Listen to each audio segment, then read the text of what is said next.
अस्सलाम वालेकुम रहमतुल्लाहि व बरकातुहू। Welcome to online classes Iqra Alfaz boys secondary school. Iqra Alfaz boys secondary school की फिजिक्स की क्लास में 9th और मैट्रिक के तमाम तलबा को हम खुशामदीद कहते हैं। आइए तलबा, आज का लेसन स्टार्ट करते हैं। आज हम शुरू कर रहे हैं अपने थर्ड चैप्टर यानी काइनेमेटिक्स ऑफ लीनियर मोशन के न्यूमेरिकल्स। पेज नंबर 44 पे आप देख सकते हैं कि आपको एक हेडिंग नजर आ रही है प्रॉब्लम्स के नाम से। सबने अपनी बुक्स खोल ली, अपनी बुक्स ओपन कर लीजिए, पेज नंबर 44 निकाल लीजिए। अब आपने यहाँ पर बुक्स खोल ली और पेज 44 पे आप देख सकते हैं कि प्रॉब्लम्स की हेडिंग के साथ न्यूमेरिकल्स दे रखे हैं। ये न्यूमेरिकल्स अब हम सॉल्व करेंगे। देखिए, पहला जो न्यूमेरिकल है उसमें लिखा हुआ है find the time taken by sunlight to reach the ground. If the distance between the sun and the earth is 1.5 into 10 to the power 8 kilometer, velocity of light is 3 into 10 to the power 8 meter per second. Find the time taken by the sunlight to reach the ground. अगर हम इसको सन consider कर लें और ये हमारे पास अर्थ है, तो सन से अर्थ तक लाइट रेज पहुंच रही है। हमने यहाँ पर एक एरो के जरिए से इस लाइट को पहुंचते हुए दिखाया है और ये सन की सरफेस से अर्थ की सरफेस तक का डिस्प्लेसमेंट है वो हमारे पास एस है और ये एस हमें गिवन है 1.5 into 10 to the power 8 kilometre.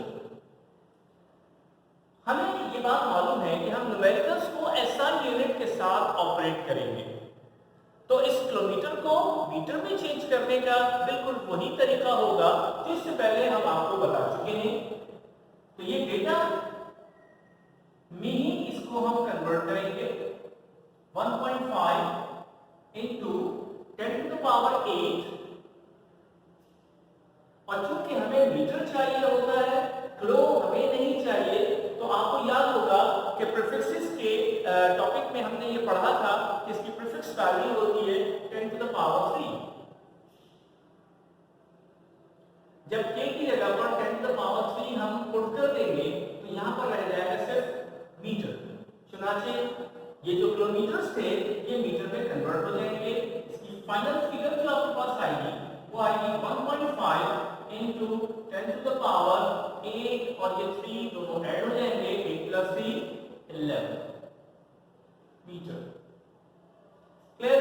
तो s की वैल्यू यानी डिस्प्लेसमेंट हमारे पास मीटर्स में आ जाता है 1.5 into 10 to the power 11 metres. उसके बाद यहां पर क्वेश्चन में ही अगली बात दी हुई है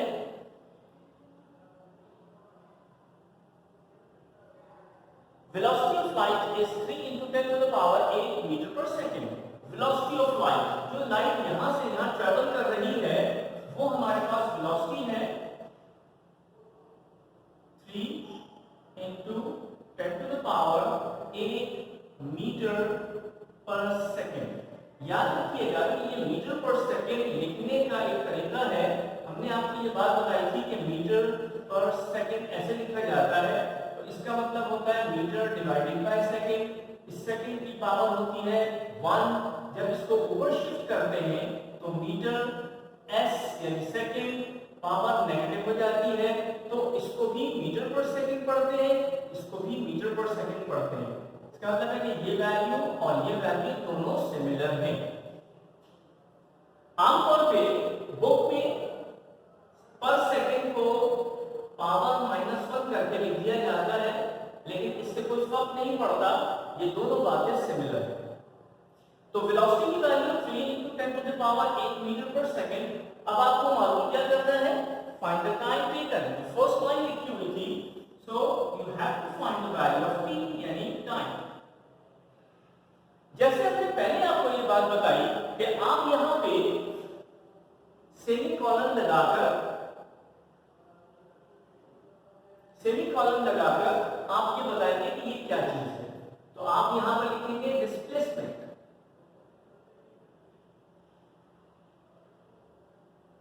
डिस्प्लेसमेंट हर जगह लिखने की जरूरत नहीं है, बस फर्स्ट टाइम एक दफा आपने डिस्प्लेसमेंट लिख दिया, इसमें स्टेप में और इस स्टेप में न लिखिए। ये आपके पास वेलोसिटी है, आपने सेमीकोलन के नीचे ही दूसरा सेमीकोलन लगाया और यहां पे आप लिखेंगे velocity of light, velocity of light.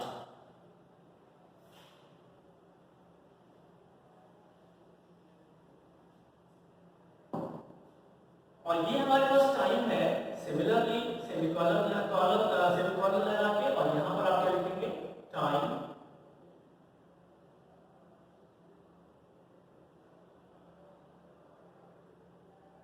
अच्छा, अब आपको जो टाइम मालूम करना है, ये बात हम पहले भी आपसे कह चुके हैं कि लाइट, साउंड और जितनी भी वेव्स है वो हमारे पास चूंकि यूनिफॉर्म वेलोसिटी के साथ ट्रैवल करती हैं, इसलिए हम यहाँ पे जो इक्वेशन ऑफ मोशन इस्तेमाल करेंगे वो fourth one s equals to vt इस्तेमाल करेंगे। ये वो इक्वेशन होती है जिसमें एक्सेलरेशन नहीं होता। इसका मतलब ये हुआ कि यूनिफॉर्म वेलोसिटी इसमें पाई जाती है, जिसे कांस्टेंट वेलोसिटी भी कहते हैं। चलिए अब हम यहाँ पर लिख रहे हैं, डेटा का पूरा स्ट्रक्चर हमारे पास कंप्लीट हो गया। अब हम यहाँ लिख रहे हैं solution.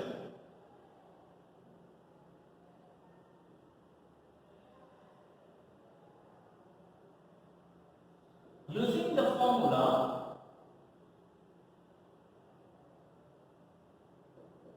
S is equal to Vt, S is equal to Vt, S की वैल्यू हमें गिवन है, ठीक है। तो हम यहाँ पर वैल्यू पुट कर रहे हैं S की 1.5 into 10 to the power 8 11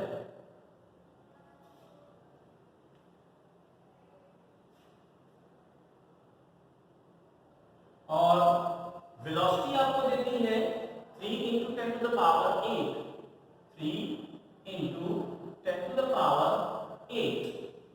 और जो चीज हमें अननोन है, मालूम करनी है, दैट इज t यानी टाइम, ठीक है। अच्छा, अब इसको जब हम सॉल्व करने जाएंगे तो हम ये करेंगे कि आप देख सकते हैं कि राइट हैंड साइड पे ये पूरा का पूरा जो न्यूमेरिकल फैक्टर है t से मल्टीप्लाई हो रहा है। चुनाचे जब हम इसको क्रॉस मल्टीप्लाई करेंगे तो ये नीचे डिनोमिनेटर में, लेफ्ट हैंड साइड के डिनोमिनेटर में आ जाएगा। यानी इसको हम यूं लिख देंगे 1.5 into 10 to the power 11 और थोड़ा सा बड़ा कर देते हैं 1.5 into 10 to the power 11 और 3 into 10 to the power 8 और यहाँ पे क्या बच रहा है हमारे पास राइट हैंड साइड पे t, ठीक है।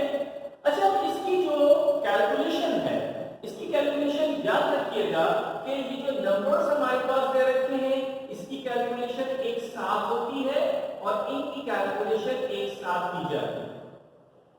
यानी इसका मतलब ये हुआ कि हम जब इसको कैलकुलेट करेंगे 1.5 divided by 3 into 10 to the power, इसको मैं ऊपर शिफ्ट कर रहा हूं, तो जब ये पावर ऊपर चली जाएगी तो 10 to the power -8 हो जाएगी। ये कौन सा रूल है? ये हमारे पास मैथमेटिक्स का एक रूल है कि अगर कोई डिनोमिनेटर में वैल्यू लिखी हुई हो और उसका इंडेक्स पॉजिटिव हो तो ऊपर शिफ्ट करने पर उसका इंडेक्स पावर को कहते हैं नेगेटिव हो जाता है, और अगर यहाँ पर नेगेटिव होता तो ये ऊपर जाके पॉजिटिव इंडेक्स बन जाता है। इसको कैलकुलेट करेंगे तो हमारे पास आएगा 0.5। कैलकुलेटर निकाल लीजिए और इसको कैलकुलेट कीजिए तो 1.5 divided by 3 is 0.5 into 10 to the power 11 और -8। 11 और चूंकि बेस सेम है इसलिए पावर्स को ऐड कर देते हैं, और ऐड का मतलब ये नहीं होता कि हमेशा ऐड ही करना है, जो चीज माइनस साइन के साथ है वो माइनस होगी। तो इस तरह से ये बन जाएगा 11 - 8, so that you will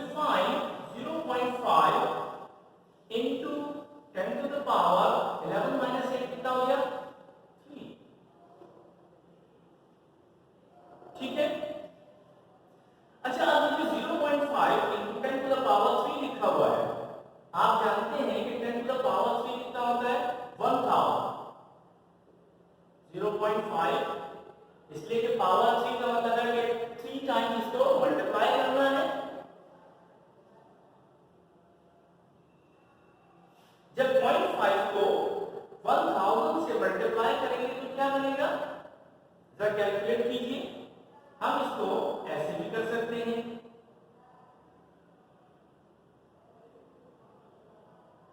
हमने क्या किया, डेसिमल के को रिमूव करने के लिए नीचे 1 लिखा और जितने डिजिट्स थे उतने जीरोस लगा दिए, यहां से कैंसिल हो गया तो 5 मल्टीप्लाई बाय 100 500 आ गया। अगर उसको इस तरह से लिख दें t इज इक्वल टू 500 तो वैल्यू तो हमारे पास आ गई 500 सेकंड्स।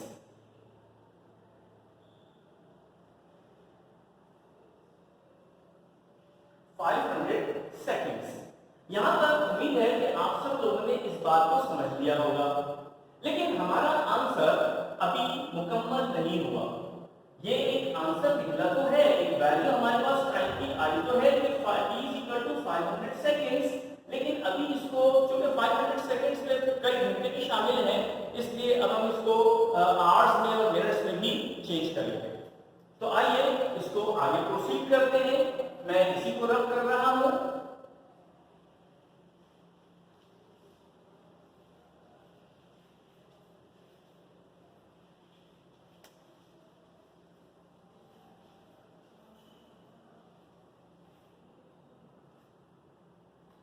देखिए, हमें ये मालूम है कि 500 को सेकंड्स को अगर मिनट्स में चेंज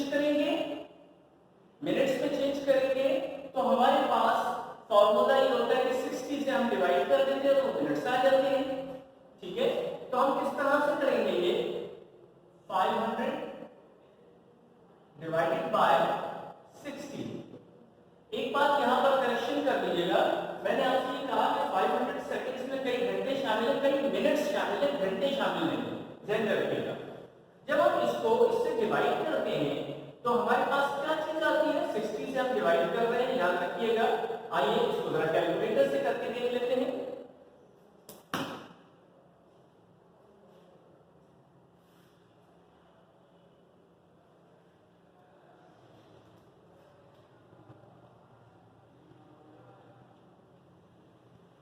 ये आ रहा है 8 टाइम्स 60 8 जा 480। ठीक है, 60 को 8 से मल्टीप्लाई करते हैं तो 480 आता है और यहां पर हमारे पास बच रहा है 20।